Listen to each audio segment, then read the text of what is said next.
Hey, what's going on everybody? Commander Crane here, and we are back with another Pioneer deck tech, and today we're going to be talking about Gruul Dinosaurs version 6. So for those who are longtime viewers of the channel, or even, recent viewers, we've been doing obviously a lot of Gruul Dinosaur updates, really over the last about 2 years for the most part. And this is the 6th version of the deck. The deck has gotten a number of different upgrades and new cards and, different retooling based on the metagame, and this is the 6th version of the deck. So the last thing I want to mention before we hop into the video here is normally our deck techs, we go through each individual card and, we talk about the specifics of each one and the role it plays. So we're kind of going to be doing that today, but there's a couple cards that we are going to skip over just because, it's like, oh yeah, for instance, we're playing Mana Dorks or Llanowar and Elvish Mystic. It's like, yeah, they're Mana Dorks. Really nothing too crazy with them for the most part. We're also not going to be talking about the land base just because it is a pretty standard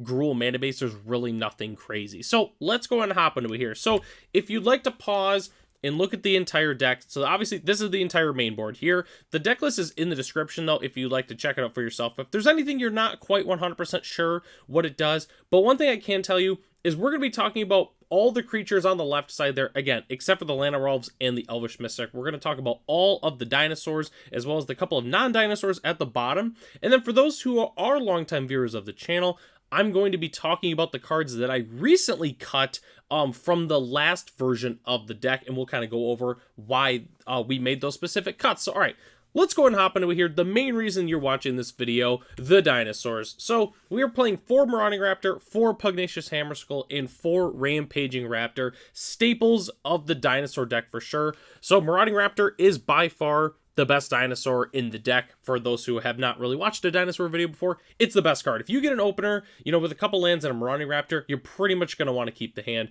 The card is absolutely crazy, being able to be a good cost reducer, but also get really, really big for all the dinosaurs that we play is fantastic. Pugnacious Hammerskull, semi-recent addition from Lost Caverns of Ixalan. It's a 6/6 for 3. Half the time it's a 6/6 for 2 because of Marauding Raptor. Really enough said with Pugnacious Hammerskull. Rampaging Raptor is fantastic as well. I really, really like this card. It's a questing beast for dinosaurs. It is absolutely fantastic. I love Rampaging Raptor in this deck. Very, very sneaky good card. Oh, a couple other dinosaurs we have to talk about that are still, dinosaurs we've been playing for a long time in the deck. Register Alpha and Galta Primal Hunger. We're currently playing 4 copies of Register Alpha and 1 Galta Primal Hunger. Register Alpha, I would say, is probably the second best dinosaur in the deck.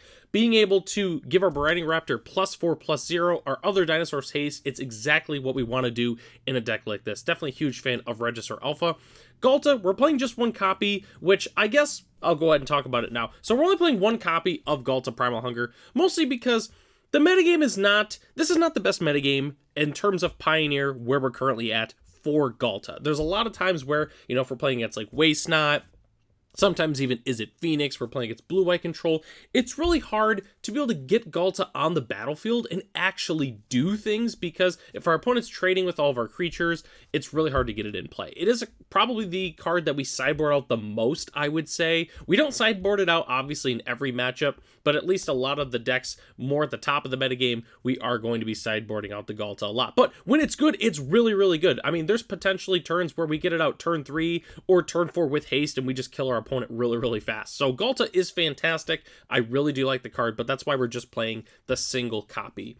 So for those who were astute, there's a couple other dinosaurs that were still featured in the deck that we haven't talked about. And that's because they're actually the new dinosaurs. They're the recent additions to the dinosaur deck. So we're playing 1 copy of Itzquint Firstborn of Gishath. So when this card first came out, I initially liked the card, but I wasn't playing it just because I didn't think it really fit the deck as it was currently, well, it was constructed at that point. But now I really, really do like this card. Obviously being able to enter, we pay 2, and then being able to take out an opposing creature based on the highest power among dinosaurs we control is fantastic. I really, really do like Itzquint. It feels good when we play a turn 2 or 3 Hammerskull, then we follow up with an Itzquint, deal 6 damage to their blocker they had, and then swing in with a bunch of damage. I really do like it. And I mean, heck, even as a 2-mana 2/3 with haste, it really doesn't even feel bad doing that either. So definitely a huge fan of the 1 copy of Itzquint. We're also playing 3 copies of Shifting Ceratops. So we'll talk about in a moment what dinosaur this replaced, but there's essentially one reason why we're playing Shifting Ceratops. Actually, there's kind of two reasons. One is because of the 5 power. The 5 power is incredibly important in the current metagame, just because of like Shieldred, for instance, and Vein Ripper being as good as it is. We really need that 5 power. It is extremely important. The other thing I like is it is a potential trampler. Sure, we do have to pay the green to give it trample, but having trample is really, really important in this specific metagame. So that's why we're playing the Shifting Ceratops. Obviously, the can't be countered in protection for blue can be very, very good. There's a lot of different decks out there that are playing counter spells, and being able to have a creature without Cavernous Souls that's uncounterable is fantastic. So definitely a huge fan of Shifting Ceratops in the deck. The other thing we have to talk about is there's a couple other non-dinosaurs that we're playing in the deck that are extremely good in this deck. So we're playing 4 copies of Reckless Stormseeker. So I've played a lot of Reckless Stormseeker in the past in non-dinosaur decks, and the card is fantastic. And I kind of knew in the back of my head, you know, we could probably try out Reckless Stormseeker sometime, and it probably would be pretty good. And I tried it out recently, and it is fantastic in this deck. All of our dinosaurs that already don't have haste, they get haste. So that means when we play Register Alpha and we attack with the token, instead we're attacking with both because we have Reckless Stormseeker, or we also have the Stormcharge Slasher, which that's pretty much just GG's if we are able to have this with some dinosaurs in play. I mean, there's no way we're going to lose the game at that point. But huge fan of Reckless Stormseeker in this deck.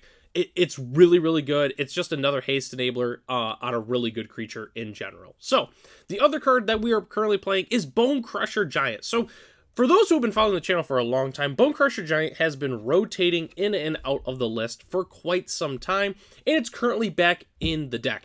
Why? Pretty much just because of how the current metagame is as a whole. Being able to have that stomp side that does 2 damage to anything is really, really huge. And then we get the really nice body that also survives Marauding Raptor, which is fantastic. So, Bone Crusher Giant back in the list. We're playing a full 4 copies of it. So, we put in all these new additions, all these new dinosaurs. So, what did we actually cut from the deck? So, these are the cards that were just cut from the deck. And before I talk about any of these cards, I want to preface, these cards are not bad. It's not that these cards are unplayable or can't see play in a deck, or I'm not saying if you do play them in your dinosaur deck, you're playing it wrong. I'm not at all. These cards are fantastic.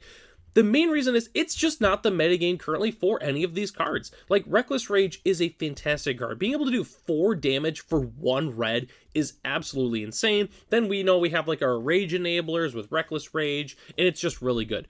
But it's just not the metagame for it right now. Reckless Rage, you know, there's not a lot of aggro in the current Pioneer metagame, or as much as there used to be. And the decks, you know, there's a lot more burn decks in terms of, you know, damage-based burn. So they're able to take out our creature with the Reckless Rage. So it's a little bit awkward. We're not currently playing it now, but don't be surprised if Reckless Rage does come back into the deck. We're also not playing Commune with Dinosaurs. Essentially, the reason why is because we added a lot of 9 dinosaurs into our deck, and it kind of dilutes, you know, the purpose of Commune with being able to put lands or dinosaurs into our hand. Again, the card is still really, really good. I'm not saying it's not good. It's just not currently in the list as of right now, but don't be surprised if it does come back. Ripjaw Raptor, man, Ripjaw Raptor. I absolutely love Ripjaw Raptor. When I initially cut it from the deck, I was very surprised, but it really comes down to a couple reasons. One, a 4/5 for 4 is not quite what it used to be. You know, obviously there's Shieldred, but Shieldred's passive ability is just absolutely insane. But with Ripjaw, there's a lot more exile removal than destroy. Again, there's not a lot of creature decks in the format, so Ripjaw Raptor doesn't just go onto the board. It's not the biggest creature absolutely anymore, and then you just don't draw as many cards with it. So that's why I'm cutting the Ripjaw. Also, not having haste is a little bit of a liability potentially. It can't trade with Vein Ripper or Shieldred, for instance. It's just not as good as it used to be. Again, when the metagame changes and there's a lot more aggro decks, Ripjaw Raptor will definitely be returning to the list. Don't get rid of your copies. It's going to come back, but just as of currently with how the metagame is, it's not being featured in the deck, which is really sad for me because I love Ripjaw Raptor, but we had to switch it with Shifting Ceratops because it's a 5 power that can give reach and have haste and trample. So really, it's just a better card overall. So the next thing I want to talk about is the sideboard. This is the current sideboard that we're building. I don't have any numbers that I normally do on top of the card saying how many copies of the card we're playing. So we're playing 2 copies of everything except for Pick Your Poison. So if you're ever wondering, you know, how many copies, it's 2 copies except Pick Your Poison. So Torment Script, self-explanatory, it's Graveyard Hate. There's a lot of good graveyard decks in the metagame, and we don't want them to do their thing. So that's why we're playing the Torment Script. Damping Sphere actually making a return, mostly because of the influx of Lotus combo, but also Quintorius combo. It's very, very good against that deck as well. So that's why we're playing the Damping Spheres. Pick Your Poison. Wow, what a fantastic card. Easily the best sideboard edition we've had in a long time for dinosaurs, just in general. Pick Your Poison puts in so much work. Not only does it take out like Leyline Bindings and Up the Beanstalks and other really good enchantments, or even picking off good artifacts depending on what our opponent's playing. The main reason we're playing it is because each opponent sacrifices a creature with flying, which obviously takes out Vein Rippers, which is really, really good against the vampire deck. And it also is good against vampires because you can take out like their Fable of the Mirror Breakers, for instance. It's really just a great card against vampires in general. So we're playing 3 copies of Pick Your Poison, but you're also going to bring it in against a ton of non-vampire decks. So don't leave anywhere without your Pick Your Poisons. Next slide here, we're playing Torch the Tower and Scorching Shot. Once again, recent additions. Torch the Tower, essentially just because there's a lot of like Gruul Slick Shot decks going around, and we need a little bit of cheap removal to be able to take those out. So that's why we're playing Torch the Tower. It's also pretty good against the Is It Phoenix decks because they love to board in young Pyromancers, especially against our dinosaur deck, but it's also good at taking out Arclight Phoenixes, so that way, you know, it exiles them and gets rid of them. We don't have to deal with them anymore. Scorching Shot essentially is just a better roast overall. Being able to deal 5 to anything is fantastic. It doesn't always feel good taking out a Vein Ripper with it, but we do bring those in that matchup because they usually are playing Shieldreds as well. So that's why we want the Scorching Shots in as well.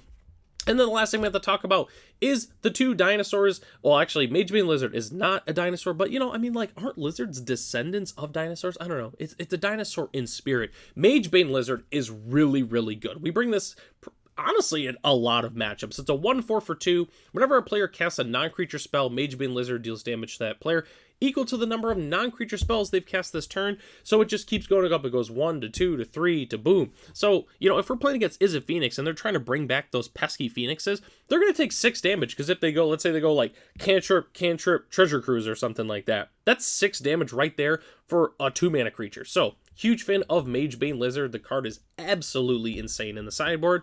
And then we are still, of course, playing Rampaging Ferocidon. Unfortunately, Amalia combo is really, really good. And one thing I really like is when a card is already really good and then it synergizes with our deck.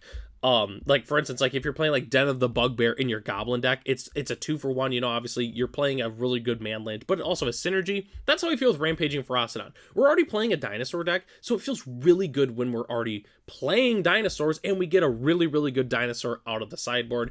You're going to bring this in against more than just Amalia decks. The card is really, really good. I definitely love Rampaging Ferocidon in the deck. So that pretty much takes us to the end of the video here. I just got a little quick wrap up before we hop into the actual outro of the video. So once again, this is the 6th version essentially of the dinosaur deck. So the one thing I want to mention is everyone likes to play different kinds of dinosaurs. This is just the Gruul Dinosaur Board traditional aggro version. So if you're wondering, hey, why aren't you playing, you know, like, oh, what's the name of it all of a sudden? Hulking Raptor or Tyrannex Rex or something like that.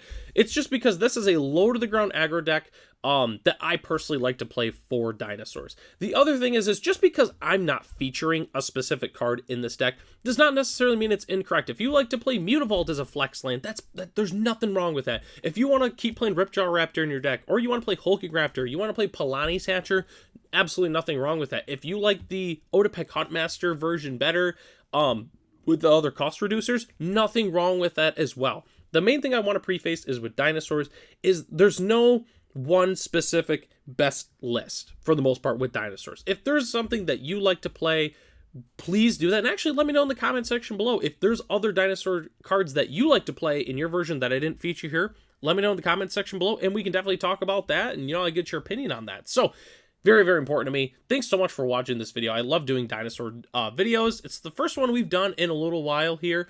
And the other thing I want to mention is I'll have one that you can click on at the end of the video here, a little pop-up. I usually play dinosaurs for Paper Magic here on the channel, so I'll have a video there if you'd like to check out me actually playing dinosaurs at Friday Night Magic. So that takes us to the end of the video here. Thanks so much for watching. The deck list is in the description below if you'd like to check it out for yourself.